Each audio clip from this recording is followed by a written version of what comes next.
네, 뭐 BGM이 아주 멋있게 깔리네요. 네, 1년에 한 번 이렇게 한 축제니까요. 네, 오늘 그래도 집중하고 잘 들으시길 바랍니다. 뒤편에 제 소리 잘 들리시나요? 네, 알겠습니다. 네, 저희가 요즘 특별주일을 제외하고 주일날 매주일 예루살렘을 향해 가시는 예수님의 가르침 말씀을 듣고 있습니다. 제자들과 무리들에게 하나님 나라는 어떤 것인지, 그리고 하나님 나라를 사는 하나님 나라의 백성은 어떤 사람이어야 하는지에 대해 말씀을 듣고 있어요. 오늘 특별히 하나님 나라와 그 백성의 삶이 어떠해야 하는지를 세 가지 중요한 가치에 대해서, 하나님 나라의 가치에 대해서 오늘 예수님 말씀해 주고 계세요. 그 말씀을 함께 듣고자 해요. 첫 번째로 예수님께서 하나님 나라의 가치, 가장 중요한 것을 첫 번째로는 용서에 대해 말씀하세요. 1절 말씀을 보니까 실족하게 하는 것이 없을 수는 없으나 그렇게 하게 하는 자에게 화로다 말씀하세요. 여기서 실족하게 한다는 이 말 헬라어 원어로는 스칸달리조라는 단어인데요.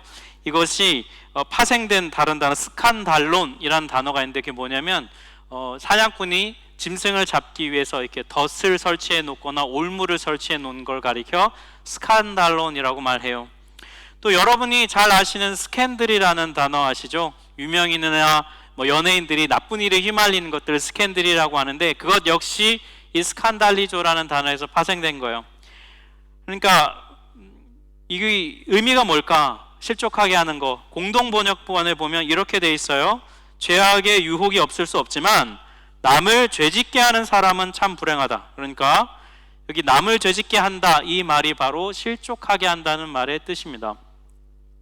여러분, 다른 일을 죄짓게 한다는 게 뭘 말하는 걸까요? 여러분, 죄는 뭡니까? 죄는 하나님께 불순종하는 것이죠. 그러니 다른 사람이 죄를 짓게 한다는 말은 어떤 누군가가 하나님께 불순종하도록 하는 일에 내가 기여하는 것을 뜻합니다. 그게 바로 실족하게 한다는 말의 뜻이에요. 예를 들면 이런 거예요. 어떤 한 성도님이 있는데 하나님 뜻대로 살려고 아둥바둥 되는 분이 있어요. 근데 너무 힘들잖아요. 그렇게 힘든 상황 속에서 이렇게 그 힘든 얘기를 나눴더니 그걸 듣는 어떤 분이 뭘 그렇게 힘들게 살아? 응? 그냥 나처럼 대충 살아. 그냥 그래도 괜찮아. 이렇게 얘기를 한다면 그 열심히 하나님 뜻대로 살려는 사람이 어떤 마음을 가지겠습니까? 그냥 다 소용없나 보다. 그냥 대충 살아도 아무 문제 없나 보다. 그냥 순종 안 하는 것도 그냥 큰 문제 없나 보다. 그러고 그냥 그렇게 살아갈 수 있잖아요. 또 어떤 성도님이 계신데 교회 가끔 보면 이렇게 열심히 섬기고 봉사하는 분들이 있거든요. 근데 그 열심히 섬기고 봉사하는 분들을 보면 좀 고마운 마음도 있지만 한편에서는 그 사람을 좀 보면 부담스러운 마음이 있어요. 왜냐하면 저 사람이 너무 열심히 하면 너무 안 하는 내가 비교되잖아요. 네. 그래서 어떻게든 열심히 하는 사람을 덜 열심히 하게 만들어야 되니까 뭘 그렇게 열심히 해? 그렇게 하지 마. 그렇게 안 해도 괜찮아. 자꾸 그 사람의 열심을 좌절시켜서 함께 하향 평준화시키는 마음들. 네. 그런 마음들이 우리 안에 있어요. 또 어떤 마음이 있냐면요. 다른 사람에게 말로, 행동으로 우리가 상처 줄 때가 있잖아요. 때로는 우리가 모르게 상처 줄 때도 있고 때로는 알면서도 일부러 좀 독한 말을 해서 작심하고 상처를 주죠. 그래서 그 사람의 마음을 상하게 하거나 그가 하나님의 은혜에서 멀어지게 해서 그 사람이 죄의 패턴에 살도록 하는 일에 우리가 기여하는 일들, 그런 것, 이 모든 것들이 바로 실족하게 하는 거예요. 다른 일을 실족하게 하면 어떻게 될까? 예수님이 오늘 본문에 뭐라고 하시냐면요, 2절 말씀, 우리 공동번역본으로 되어 있는데요, 한번 보실까요? 이 보잘것없는 사람들 가운데 누구 하나라도 죄짓게 하는 사람은 그 목에 연자맷돌을 달고 바다에 던져 죽는 편이 낫다. 여기 연자맷돌이 뭐냐면 여러분 이렇게 생겼어요. 이게 사이즈가 생각보다 되게 큰 건데요, 연자맷돌의 용도가 뭐냐면 올리브 열매를 으깨기 위한 거예요. 올리브 열매가 굉장히 단단해서 큰 압력이 가해져야만 깨지기 때문에 연자맷돌의 무게가 무겁습니다. 좀 그나마 제일 가벼운 게 한 30kg에서 40kg, 그리고 정말 아주 큰 거는 1톤에서 그 이상 되는 것들도 있다고요. 3, 40kg 되게 무겁거든요. 요즘 제가 피트니스를 다니는데 3, 40kg는 못 들어요. 여러분, 이게 이렇게 이걸 메고 바다에 뛰어 들어간다. 이거 웬만한 사람 아니면 살아남기 힘들죠. 예수님이 이걸 메고 바다에 죽는 게 오히려 낫다. 누군가를 실족시킨다면 이런 말이에요. 그런데 여기에 그냥 죽으라는 그런 의미가 아니라 여러분 좀 더 묵직한 의미가 있습니다. 당시 유대인들은 사람이 죽으면 장례를 치르는데 해가 지기 전에 장례를 치르려고 했어요. 왜냐하면 해가 진 후에 장례를 치르면 그 죽은 고인을 불명예스럽게 하는 거라고 생각했기 때문이에요. 어떤 유대인들은 또 이런 생각이 있었습니다. 시신을 찾지 못하면, 그 사람의 장례를 치러주지 못하면 그 사람이 나중에 예수님이 다시 주께서 부활하실 때에 부활의 날에 그는 부활할 수 없다는 그런 믿음을 가졌던 유대인들도 있어요. 그러니 여러분 생각해 보세요. 무거운 연자맷돌을 목에 메고 바다에 빠지면 죽잖아요. 근데 죽는 사람의 시신을 수습할 수가 없겠죠. 당시에 뭐 잠수 기술이 있는 것도 아니니까요. 그러니 무슨 뜻입니까? 그 사람의 죽음이 어떤 죽음이란 거예요? 정말 심각한 거란 거죠. 그래서 오늘 이 구절은 이런 뜻입니다. 다른 사람이 하나님께 불순종하도록 하게 하는 일에 너가 요만큼이라도 기여한다면 하나님이 아주 강하게 심판하신다는 거예요. 그런데 그 심판이 얼마나 강한지 차라리 연자맷돌을 목에 메고 바다에 들어가는 게 낫다는 겁니다. 이게 더 나은 거예요. 그러니까 얼마나 심한 건지 아시겠죠? 예수님의 이 말씀을 통해 보면은 누군가 죄를 짓는 것, 내가 죄를 짓는 것부터 시작해서 다른 누군가가 죄를 짓게 하는 그 모든 것이 결코 하나님 보시기에 옳지 않다는 겁니다. 그래서 예수님은 이어서 어떤 사람이 만약에 죄를 짓는다면 그러면 공동체가 어떻게 해야 하는지를 말씀해 주고 계세요. 오늘 보면 3절과 4절 말씀인데요, 이 3절 4절은 저희 같이 한번 한 목소리로 읽겠습니다. 너희는 스스로 조심하라. 만일 내 형제가 죄를 범하거든 경고하고 회개하거든 용서하라. 만일 하루에 7번이라도 내게 죄를 짓고 7번 내게 와 내가 회개하노라 하거든 너는 용서하라 하시더라. 우리가 별로 안 좋아하는 말씀인데요, 여러분 일단은 여러분 보세요. 죄를 짓는 사람에게 뭐 하라고 하냐면 경고하라고 얘기해요. 여러분 이렇게 하면 어떻게 될까요? 죄 짓는 사람에게 죄 짓지 마세요. 경고하면 어떻게 되겠습니까? 한번 해보자는 거죠, 그죠? 속마음에 무슨 마음 들겠습니까? 너나 잘해라, 뭐 이런 마음 들지 않겠습니까? 난리 나겠죠. 근데 여러분 우리가 이 말씀에 대해서 조금 오해하는 것이 있습니다. 이 말씀을 다른 사람의 죄를 지적하라는 것으로 이해하시면 안 돼요. 실제 무슨 의미냐면 누군가가 죄를 짓는 모습을 보고들랑 정말 안타까운 마음을 가지라는 것이고요. 그리고 더 나아가서는 그 사람이 그 죄를 뉘우치고 돌아와서 하나님과 화해할 수 있도록 도와주라는 뜻이에요. 이어지는 내용을 잘 보시면 아시는데요, 뭐라고 되어 있습니까? 죄를 범하거든 경고하고 그리고 그 다음 뭐예요? 회개하거든 용서하라는 거예요. 그러니까 죄를 경고하라고 하는 이 말의 목적이 뭐냐면 그가 회개하고 돌이켜 돌아와서 하나님의 은혜를 받을 수 있도록 도와주라는 것입니다. 여러분 남이 죄 짓는데 내가 굳이 죄 짓지 마세요 이런 말 하는 거 여러분 좀 나서는 것 같잖아요, 그죠? 그 사람의 개인 사생활인데 내가 괜히 나서가지고 뭐라고 얘기하는 것 같은 느낌이 들죠. 근데 여러분 누군가 여러분이 보는 눈앞에서 막 강물에 뛰어들어 자살하려고 한다면, 여러분이 바로 옆에 있다면 여러분 어떻게 하시겠어요? 사생활인데 여러분 존중해야 되겠습니까? 들어간 다음에 사생활이니까 일단은 말려야 되잖아요. 일단은 살려놓고 그 다음에 대화를 하는 것이죠. 바로 그런 마음을 여러분 말하는 거예요. 사생활을 침해하라는 게 아니라 죄를 짓는 사람, 그 사람이 하나님과 멀어지는 그 모습을 보면서 그 사람이 다시 화해할 수 있는 길을 열어갈 수 있도록 도와주라는 거예요. 정말 안타까운 마음으로 도와줘야 되는데 어느 정도까지 안타까워야 하냐면요, 어떤 마음으로까지 도와줘야 되냐면 그 사람이 나한테 잘못할 때, 그럴 때라도 용서해 줄 만큼 그 마음을 가져야 된다는 것입니다. 누군가 죄를 지었을 때 내가 기꺼이 용서해 줄 마음을 가질 정도로까지 그를 도와주라는 거예요. 여기 말씀해 보니까 여러분 용서의 횟수가 7번이에요, 그죠? 이거 말씀에 순종 잘하는 분들 정말 딱 7번만 용서해 주실 텐데, 실제 의미는 뭡니까? 7은 완전수잖아요. 계속 용서해 주라는 건데요. 저는 이 말씀 준비하면서 이게 완전은 둘째치고 진짜 7번만 용서해줘도 대단하겠다 싶은 마음이 들어요, 여러분. 그죠? 네. 누가 나한테 여러분 똑같은 죄를 7번이나 짓고 와서 7번 똑같이 여러분 용서를 구한다 한다면 여러분 용서하시겠어요? 아마 7번 못 갈걸요? 네. 한 3번만 해도 폭발하지 않겠습니까? 네. 7번만 가도 여러분 정말 존경합니다, 제가. 네. 대단한 분이에요, 그런 분만 해도. 우리가 여러분 용서에 대해 오해하는 게 있는데요, 분노를 참는 건 용서가 아닙니다. 네. 많은 분들이 분노를 많이 참으시잖아요, 그죠? 내가 이번엔 그냥 넘어가는데 한 번만 더 해봐라, 내가 진짜 가만두지 않는다 라는 마음으로 참는 거, 여러분 이거는 분노를 미루는 것이지 용서가 아닙니다.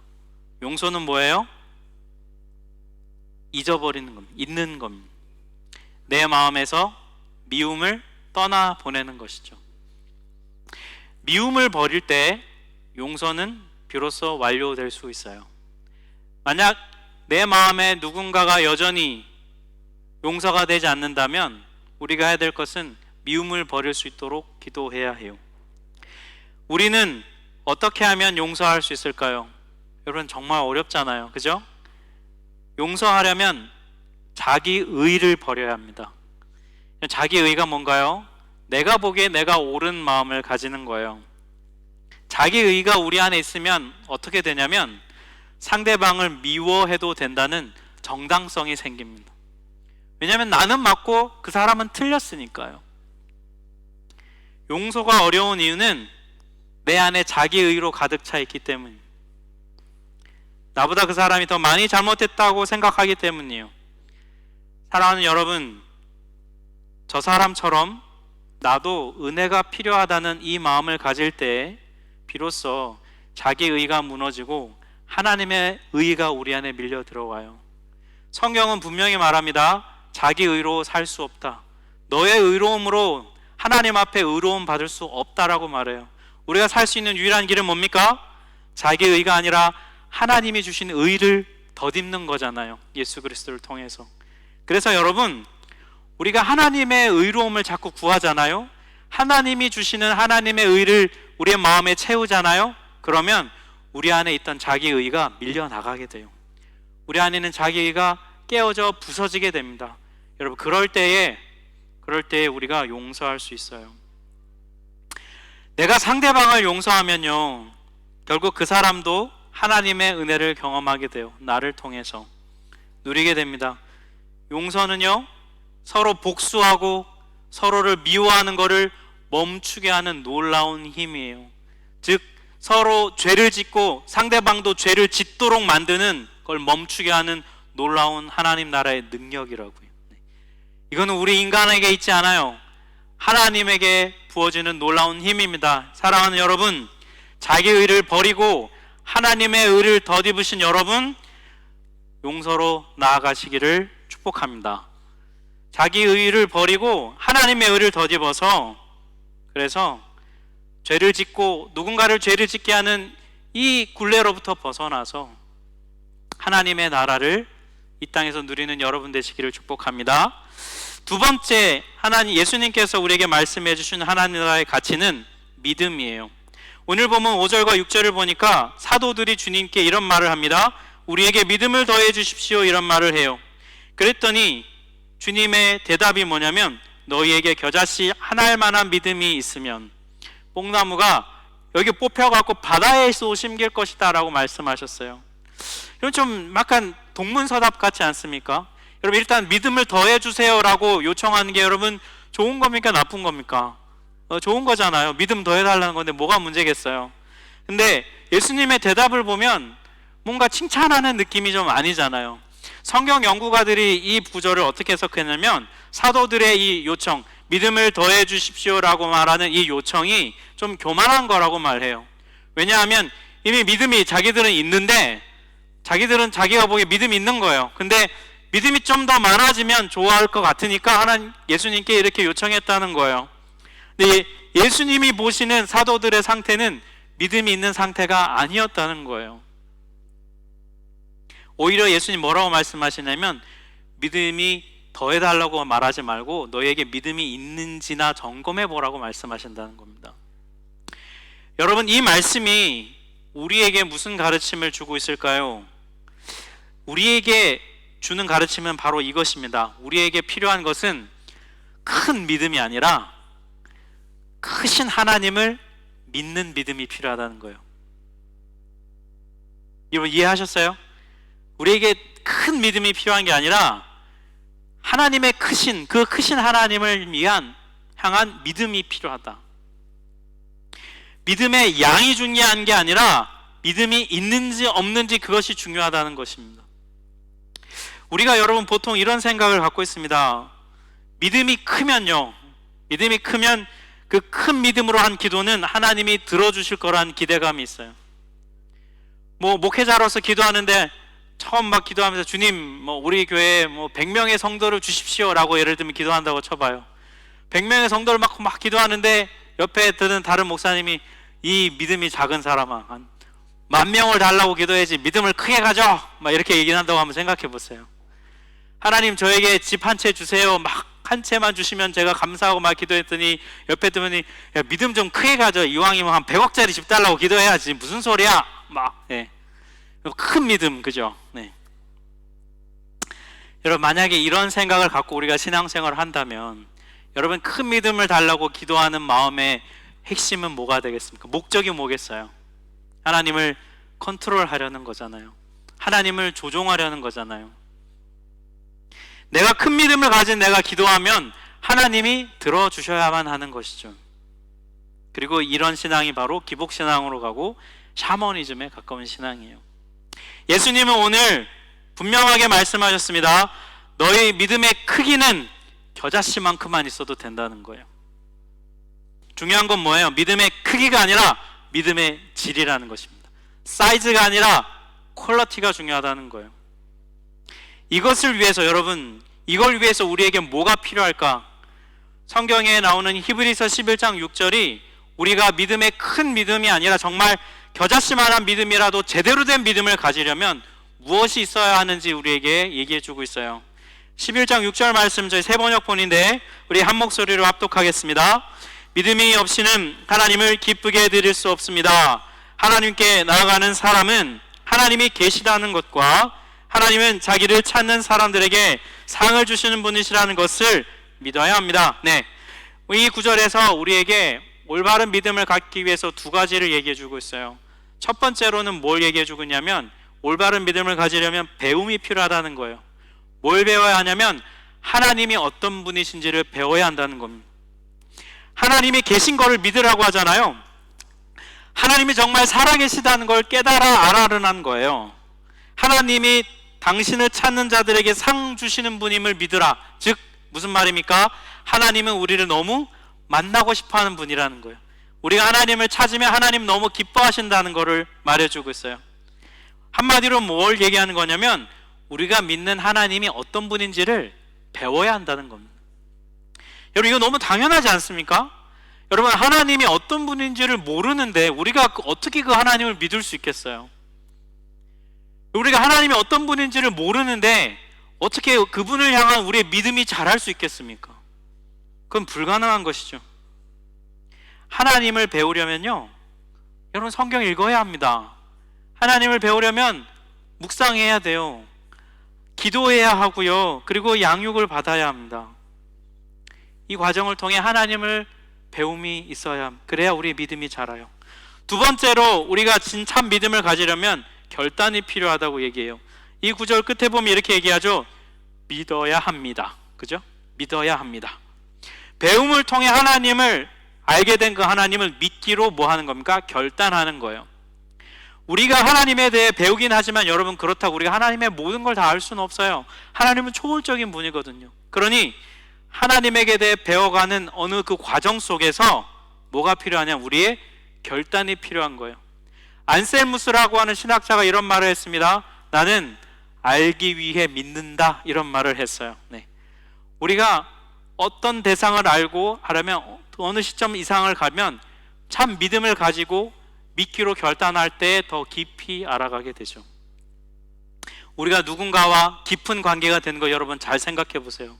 누군가 깊은 친밀한 친구 관계가 되고, 심지어 뭐 연인 관계에 있다가 부부가 되기로 결단하고 하는 그 모든 과정 속에서 그 결단이 있을 때 우리가 상대를 더 깊이 알게 되듯 우리의 믿음의 하나님과 우리 관계도 마찬가지라는 거예요. 결단이 있을 때 믿음이 자랍니다. 사랑하는 우리 하나님의 성도 여러분, 믿음의 사람이 되시기를 축복합니다. 여러분, 큰 믿음을 구하기보다 진실하고 참된 믿음을 구하십시오. 예수님이 직접 말씀해 주셨어요. 겨자씨만큼만 있으면 된다. 그러면 된다. 그러면 그 믿음을 통해 하나님을 알게 됩니다. 하나님을 배우고 알아감으로써 믿음이 자라는 여러분 되시기를 축복합니다. 세 번째로 예수님께서 오늘 우리에게 주시는 하나님 나라의 가치는 충성됨이에요. 오늘 보면 9절에 보니까 예수님이 이런 말씀해 주세요. 그 종이 명령한 대로 하였다고 해서 주인이 그에게 고마워하겠느냐. 요건 우리가 앞에 이미 읽었지만 7절과 8절에 보면 이런 내용이 있어요. 한 주인이 있습니다. 그에게 종이 있는데요, 이 종은 아침부터 밖에 나가가지고 주인의 소유물을 위해 일을 해요. 막 밭을 갈고 양을 돌보고 하는 그런 일을 하루 종일 해요. 아침부터 저녁까지. 그리고 저녁 밥때가 돼서 하루 일과를 마치고 집에 돌아옵니다. 여러분, 얼마나 하루 종일 밖에서 일하니 힘들고 어렵겠어요. 그런데 그 집에 온 종에게 집에서 하루 종일 탱자탱자 노른 주인이 뭐라고 얘기하냐면, 야, 노동하느라 힘들었지, 여기 앉아서 밥 먹어라 라고 얘기하는 게 아니라, 야, 이제 저녁 때 되니까 내 밥 차려라 라고 말을 한다는 거예요. 이건 정말 악한 주인이죠, 그죠? 네. 요즘 관점으로 보면 그런 마음이 생기는데요, 그런데 이걸 오늘날의 눈으로 보면 안 됩니다. 예수님 당시에 신분제 사회였던 사회에서 주인과 종의 관계로 봐야 됩니다. 종은 어떤 사람이냐면 그냥 하루 종일 일하는 사람인 거예요. 하루 종일 주인을 위해서 섬겨야 되는 사람이라는 것입니다. 그게 종의 본래 일이니까. 그래서 구절처럼 이렇게 말하지 않는다는 거예요. 이제 왔냐, 정말 고생했다가 아니라 왔냐, 밥해라, 설거지해라 라고 말한다는 것이죠. 바로 이 부분에 대해 말씀하시고 나서 예수님이 이어서 이렇게 말씀하십니다. 10절 말씀인데요, 우리 10절은 같이 한번 한 목소리를 읽을까요?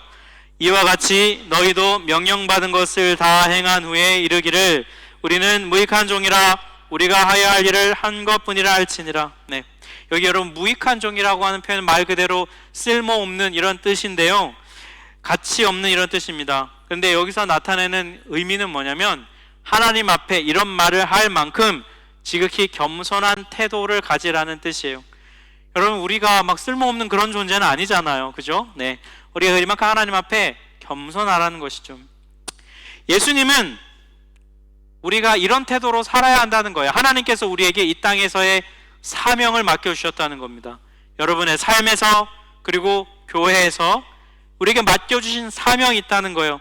그 사명을 행할 때에 여러분이 지금 일하고 계신 직장, 그리고 여러분이 하고 있는 공부, 여러분이 가정에서 하고 있는 일들, 교회에서 섬기는 이런 섬김들, 이 모든 것들을 감당하는 그 마음을 가질 때에 우리에게 뭐가 필요하냐면 하나님이 나에게 베풀어 주신 은혜에 대한 반응으로서 충성되게 그 일을 해야 한다고 예수님 말씀해 주고 계세요.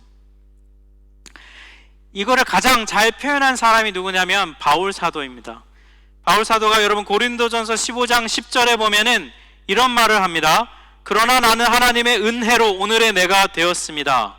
나는 사도들 가운데 그 어느 누구보다 더 열심히 일했습니다. 그러나 이렇게 한 것은 내가 아니라 나와 함께 하신 하나님의 은혜입니다. 이렇게. 이 지난 수요 찬양 기도회 때도 이 말씀을 함께 나누었는데요, 여러분 바울 하면 어떤 이미지입니까? 열정의 아이콘이잖아요. 모든 목숨을 걸고 자기 모든 걸 바쳐 열심히 뛰었던 사람인데요, 정말 열심히 수고하고 헌신했어요. 오죽 열심히 했으면 본인 스스로 말하기를 내가 다른 사도들보다 더하면 더했지 덜하진 않았다라고 자신 있게 얘기합니다.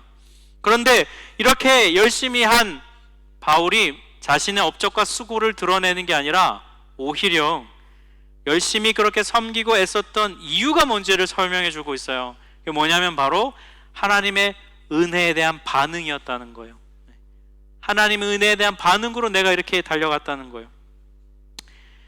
여러분, 우리에게 이 마음이 필요하다고 예수님은 말씀하세요. 우리에게 주어진 사명, 여러분 삶에서 여러분에게 주어진 과업을 감당할 때에 은혜에 대한 반응으로 이 일을 감당해야 된다는 거예요. 우리의 직업, 우리의 가정에서 역할, 교회에서의 섬김. 만약에 우리가 은혜로 감당하지 않으면요, 그러면 우리에게 보통 생겨나는 두 가지 마음이 있어요. 첫 번째는 무슨 마음이냐면 자기 만족감이에요. 여러분, 내가 진짜 막 너무 힘든 상황이에요. 오늘 주일날 막 여기 오는데 한 주 동안 이번 주 너무 힘들고 어려웠어. 몸도 막 안 좋은 것 같고.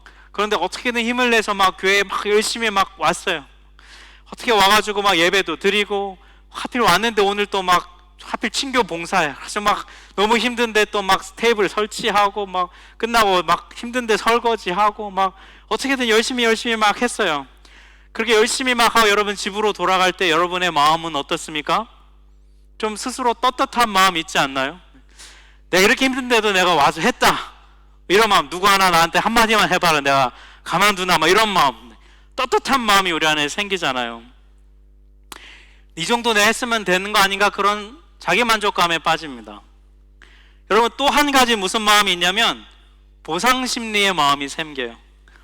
내가 이렇게까지 했는데, 그리고 막 여러분 집에 돌아가는데 막 괜히 차가 막 뒤집어지고, 접촉사고 나오고, 내가 이렇게까지 열심히 섬겼는데 하나님 왜 이런 사고가 생기게 하시나요? 막 이런 원망하는 마음도 막 들 수 있지 않을까요? 내가 이렇게 열심히 하면 하나님 좀 갚아주셔야 되는 거 아닌가, 이런 마음 들지 않나요? 그런 사람인지라 이런 마음 생길 수 있거든요. 그런데 이거는 하나님이 주시는 마음은 아니에요. 만약에 우리가 자기 만족감으로 그리고 보상 심리로 우리에게 주어진 과업을, 부르심을 감당하잖아요. 반드시 시험에 들고, 그리고 서운해지고, 그리고 원망감이 생겨요. 하나님과 교회를 위한 섬김, 하나님이 나에게 주신 그 부르심을 감당하는 그 삶은요, 하나님의 은혜라고 하는 감사에서 흘러나와야 해요. 만약에 그렇게 되지 않으면 반드시 시험 들게 됩니다. 여러분, 우리가 하나님께 충성된 자로 살아가려면 우리가 꼭 버려야 하는 것이 있어요. 우리가 이 아까 말씀드렸던 자기 만족감이나 보상 심리가 아니라 정말 충성된 마음으로 살아가려면 우리가 무엇을 해야 될까? 가장 중요한, 가장 핵심적인 걸 버려야 되는 게 있는데 그건 바로 자존심이에요. 그 조세핀 킴이라고 하는 심리학 박사가 있습니다. 이분이 사람의 심리적 정체성에 대해 설명하면서 자존감과 자존심을 구분해서 설명을 해요. 자존감은 뭐냐면 자신을 필요하고 가치가 있고 그리고 유용한 사람이라고 느끼는 태도입니다. 성경에 따르면 이 자존감은 어디에서 오냐면 하나님으로부터 온다고 해요. 왜요? 하나님이 우리를 만드셨고 우리에게 대한 계획을 갖고 계시기 때문에 하나님에게 가면 내가 가치 있는 존재라는 것이 깨달아진다는 거예요. 하나님이 날 만드셨으니까, 그죠? 하나님과의 관계 속에서. 근데 이 자존감이 참 우리에게 중요한데 우리 대부분의 이 자존감을 이 땅에서 잘 갖지 못하니까 어디에 집착하냐면 자존심에 집착한다는 거예요. 자존심은 뭐냐면 여기 써 있는 대로 컴플렉스, 열등감에서부터 온다는 거예요. 이 컴플렉스는 그 기준점이 세상과 다른 사람들과의 비교의식 속에서 오는 거예요. 여러분, 우리가요 하나님께 충성된 자로서 평생에 하나님의 뜻대로 온전히 살아가려면 자존심을 버리고 자존감을 회복해야 합니다. 자존심을 내세우며 살면요 하나님 뜻대로 살지 못해요. 왜냐하면 자존심에는 반드시 우상과 연결되어 있기 때문이에요. 돈이 없으면 여러분 어떻습니까? 자존심 상하잖아요. 남들은 다 막 드라이찜머 피어찜머 사는데 나만 쯔바이찜머 막 살고 있으면 여러분 마음이 어떻겠어요? 자존심 상하잖아요. 어느 정도 나이 됐는데 막 나는 계속 막 덜덜덜 거리는 자동차 타고 다니면 자존심 상하고요. 학력이 비교되면 자존심 상하고요. 사회적 지위가 떨어지는 것 같으면 자존심 상하고요. 남들은 때마다 막 휴가도 많이 가는 것 같은데 나는 1년에 한 번 갈까 말까 하면 자존심 상해요. 그게 우리거든요. 근데 이게 세상의 흐름이거든요. 여기에 붙잡혀 살면요, 하나님께 충성된 삶을 살 수 없어요. 사랑하는 여러분, 자꾸 이 세상에서 우리에게 자존심을 건드리면서 내가 못난 사람 같거들랑 여러분 하나님 앞에 가셔야 합니다. 우리에게 필요한 것은 자존심이 아니라 자존감이요.